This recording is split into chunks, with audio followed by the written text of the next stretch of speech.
The time is now. We need to create jobs. We need to keep the doors open on our businesses. And as he said, the suppliers will be right here. We have local people, local contractors. All of this is what is happening. And with that, we can help. Today is a great day to start. We need to start now. We need to go forward with this. If there is any other little issues, there's time to be able to take care of that. But now is when we need to start. We need to set the pace. We need to come forward with what we're going to do, how we're going to do it, and help this community. We can't wait any longer. Like I said, I've been waiting 10 years just to get one parcel to be able to build on it. And it's a shame. You know, it's time now. Thank you very much. Thank you, Mr. Dangler. Dennis Lawson, followed by Lisa Hilligus, please.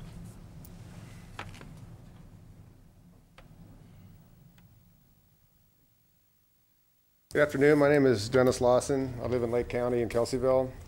I'm a mechanical contractor, and I specialize in designing and building environmentally friendly type projects. And I stand before you today in support of Mr. Manning's subdivision. I noticed in the planning report that one of the comments that was made was that the housing proposed was somehow substandard, not conducive with the local environs, and I found that to be quite presumptuous and subjective. Mr. Manning designed and was project manager for my own home, and this is a picture of the house here. It was built on a parcel 5 miles south of the town of Kelsey, and the average topography, the average slope was over 25%. There's another picture of how the house fits in with the environment. It was built to keep a low profile with the topography. It was also quite a bit of erosion control implemented to address that situation. In addition, the house is built mechanically, not without my help, of course, but it has the state-of-the-art construction techniques, computerized lighting, radiant floor heating, solar water heating, solar photovoltaic, and also a passive solar design. My PG&E bill is less than $200 a month in the middle of the winter, and I use less than 3 tanks of propane a year. And so as far as Mr. Manning's capability of designing houses that are not only construction-wise state-of-the-art, but also they do not detract from the local environs. Thank you. Thank you.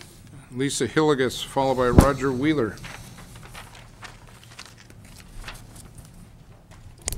Lisa Hilligus from Legal Services of Northern California. I'm representing Dottie Copeland in the Superior Court matter of Copeland versus County of Mendocino.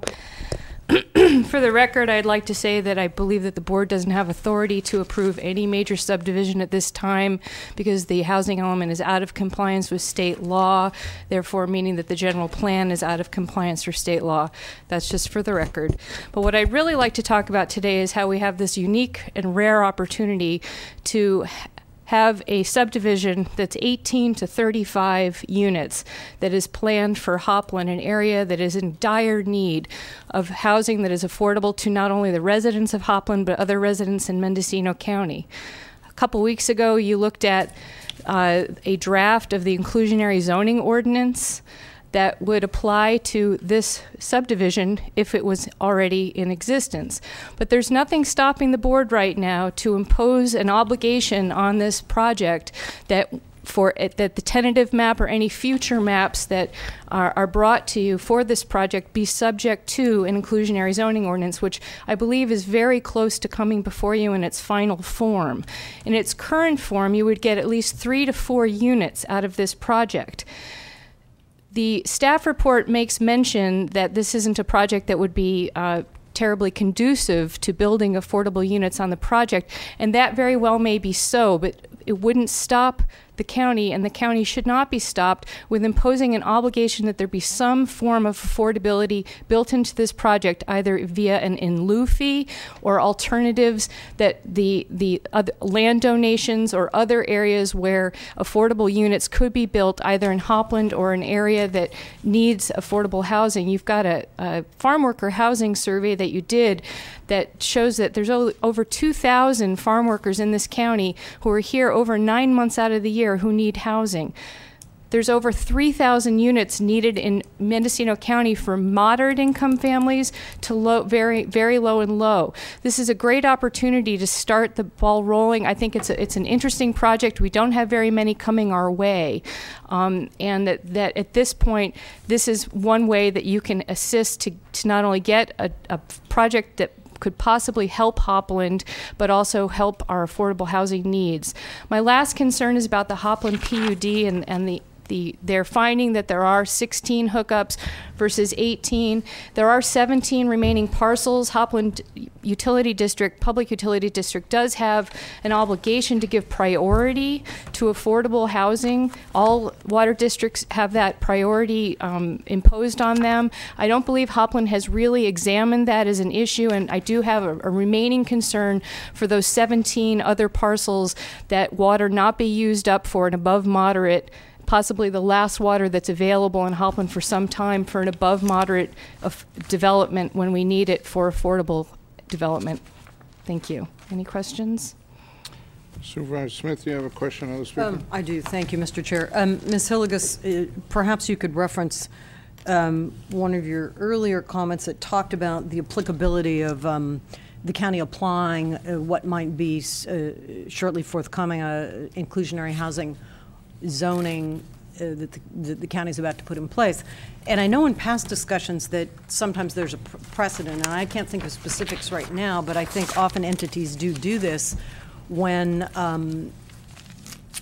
they have general plan concerns of great magnitude, that they put those as conditions on permitting as that process is moving forward. Do you have any specifics on that, or know of any precedents? Well, that's exactly what I'm talking about, Supervisor Smith, that the county does have authority to impose conditions, and the county has already made very, very public and historical precedents of saying that their affordable housing problems are paramount. So I believe, and your county council can offer you advice to that regard too, but there's nothing stopping the county from finding that imposing that as a condition, and I think that this is an appropriate place to do so. Thank you. Supervisor Kovacs, you have a question of the speaker? Yes, I do. You mentioned this could be the kind of project that would provide 3 or 4 units if we had a inclusionary ordinance in place. That seems a bit excessive to me. How do you calculate that? Well, I'm looking at the latest proposal was that the inclusionary zones ordinance would apply to 10 or more units in a major subdivision, and at a 10%, which was what has been initially recommended.